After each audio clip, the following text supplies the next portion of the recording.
Усім привіт! Вітаю всіх! Мене звати Наталка, ви знаходитесь на моєму рукодільному каналі.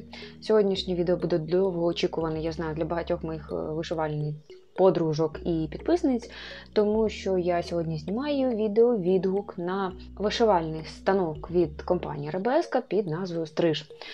Я купувала цей станок в цьому році, по-моєму, в кінці весни, якщо мені не зраджує пам'ять. І хто давно на моєму каналі, той знає, що я його купила, бо у мене розвелось багато процесів і мене хаяло, нудило з старого станка просто переставляти рами. Мені потрібно було щось таке, щоб я зняла одну раму, поставила іншу, а не розкручувала, прикручувала.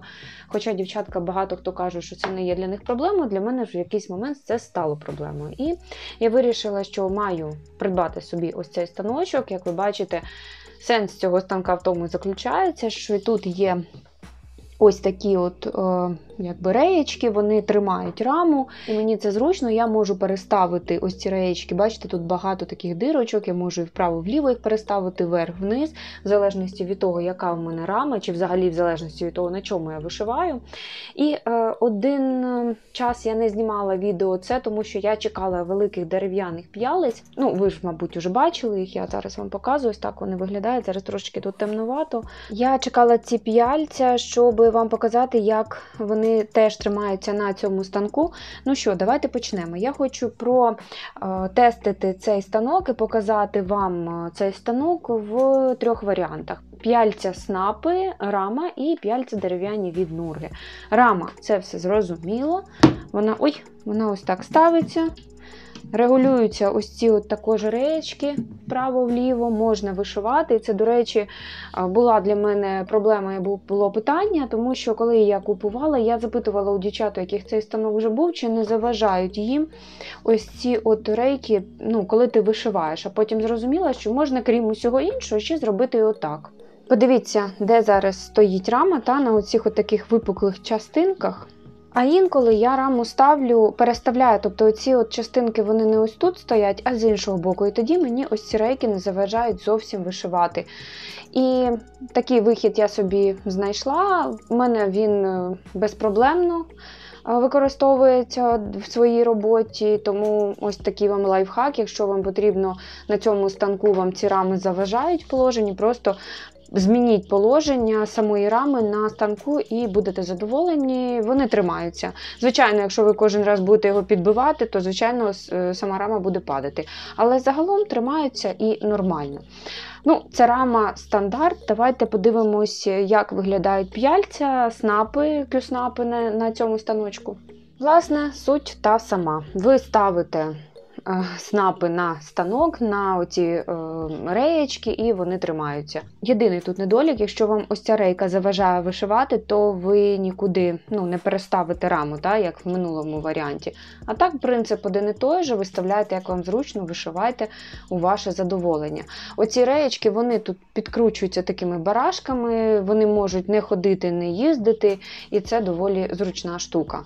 І давайте розглянемо третій варіант. У мене про нього питала моя подружка вишивальня Марія із Сум. І вона мене питала, чи на цьому станку тримаються ось ці круглі п'яльця. Як бачимо, принцип розташування цих п'ялиць такий самий, як і в рамі звичайній, і в кюснапах тримається. Якщо вам потрібно ці п'яльця уверх підсунути, ви просто робите ось так ці реєчки, і, звичайно, і підсовується, п'яльця самі виїжджають вверх. Якщо вам потрібно радіус якось поміняти, вам так зручніше вишивати ближче сюди, то ви також просто розсуваєте ці реєчки і п'яльця тримаються. А тепер поговоримо з вами про самий найбільший для мене недолік в цьому станку. Хоча цей недолік, він абсолютно легко, абсолютно просто прибирається. Це можливо, хтось скаже, що це і не недолік.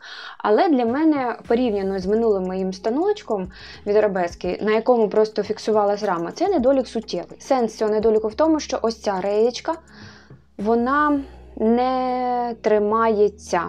Зараз поясню, дивіться, ось тут є також барашки, які тримають так, ось цю реєчку.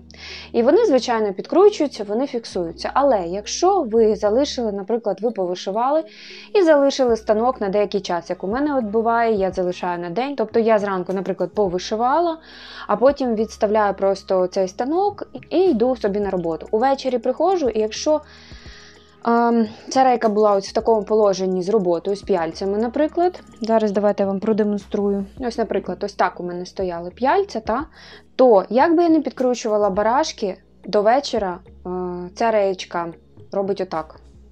Оп, і все. Оці от зажимчики, оці барашки, вони недостатньо тримають вагу рами. Коли я беру станок, щоб повишивати, от він у мене стаціонарно стоїть, наприклад, на підлозі.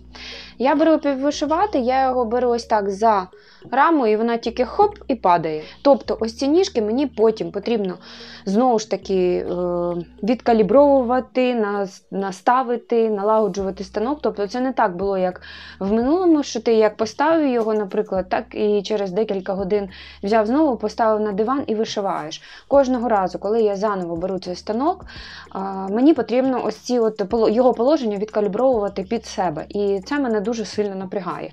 Знову ж таки, це не привід для того, щоб відмовитись від цього станка, ні в якому разі, але це деякий є дискомфорт. Можливо, це тільки в цій моделі, саме в моєму, якийсь брак там є по різачках, так, по різьбленню. Але дуже сильно сумніваюсь, напишіть, якщо хтось користується цим станком, якщо у вас точно така ж сама проблема, хоча вона незначна, знову ж таки, це не займає багато часу, щоб поставити під себе, підкалібрувати, підлаштувати і знову вишивати, але це періодично трошечки підбільшує. Якщо у вас така ж сама проблема, просто напишіть мені про це, тому що я думаю, що це можливо, тут якісь з різьбленням проблеми. Я із-за цього його міняти не буду, і я не буду від нього відмовлятися, повторюю ще раз. Просто отака штука є. Ну що, нарешті я зняла це відео, нарешті я викладу його у себе на каналі. Маю надію, воно для вас було корисним. Загалом цей станок мені дуже взагалі спрощує життя моє особисте вишивальне, бо дійсно, мені з ним простіше вишивати, бо я раму поміняла, п'яльця поставила, круглі п'яльця поставила, собі швиденько вишиваю, ніж ото розібрати, потім зібрати, а п'яльця круглі і снапи я на колінах на них вишиваю, мені не дуже зручно, тому цей станок дійсно суттєво спростив моє вишивальне життя. З недоліком, який в ньому є, я думаю, що можна миритися, і я, власне, це і роблю. Тому якщо ви роздумаєте, купувати чи ні, купуйте, звичайно, я його раджу. На цьому це відео буде завершуватися. Дякую за увагу, дякую, що були зі мною. До наступних зустрічей. До побачення.